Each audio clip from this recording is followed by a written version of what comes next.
আমার দেশ বাংলাদেশ আজ ভীষণ অসুস্থ। একদল পোকা এদেশের প্রতিটি সেক্টরকে কুরে কুরে খাচ্ছে। জানি না আমার বাংলাদেশের হায়াত আর কতদিন আছে।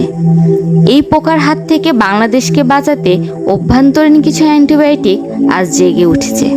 তারা চেষ্টা চালিয়ে যাচ্ছে এদেশকে পোকার হাত থেকে মুক্ত করতে। আমাদের সকলের দরকার এই অ্যান্টিবায়োটিকের ডোজ বাড়ানো। আমাদের উচিত নিজেদেরকে অ্যান্টিবায়োটিক করে গড়ে তোলা আমাদের বাংলাদেশের জন্য। আজ যদি ব্যর্থ হই তাহলে কাল আমাদের বাংলাদেশকে আমাদের হারাতে হবে। অ্যান্টিবায়োটিকের ডোজ বাড়িয়ে দেশ বাঁচাবেন নাকি দেশকে পোকার হাতে ছেড়ে দিয়ে দেশকে মেরে ফেলবেন? সিদ্ধান্ত এখন আমাদের প্রতিটি মানুষের। সিদ্ধান্ত আমাদের, সিদ্ধান্ত আপনার।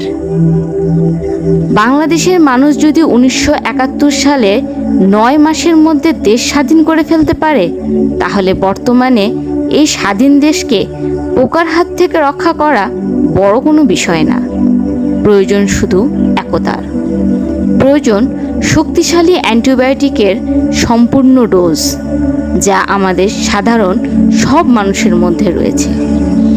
এখন আমাদের দরকার সাহসিকতার। এখন আমাদের দরকার দেশকে পোকার হাত থেকে মুক্ত করার প্রবল ইচ্ছা। সময় এসেছে।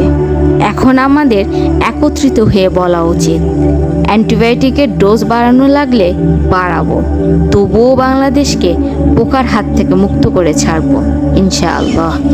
আসুন নিজেদের যতটুকু সামর্থ্য আছে তা দিয়ে এ দেশকে পোকার হাত থেকে মুক্ত করি। বাংলাদেশ আমার, আপনার, আমাদের সকলের।